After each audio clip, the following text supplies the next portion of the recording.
Hello! Ako po si Nerissa Bangawil from Ilocos Sur. Ako po ay isang nurse at meron po akong 2 anak na maliliit pa at sila po yung dahilan kung bakit hindi po ako ng ibang bansa para magtrabaho bilang nurse.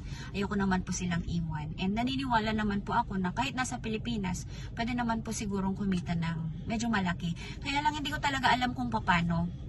Lalo na zero knowledge naman ako sa freelancing industry. So ang ginawa ko po noon, nag-search talaga ako kung paano. And ang unang bumungad po sa akin at nakatulong sa akin ng sobra, yung PH Dads. Aaminin ko po, sobrang nahirapan ako at lahat naman ng bagay talaga walang madali kung gusto mong umasenso.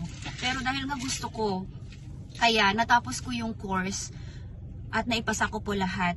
Grabe yung confidence na ibinigay sa akin. Kahit saan ako mapunta, kahit i-apply ko ngayon yung profession ko as a nurse, mag-work sa remote, kayang-kaya ko makipagsabayan.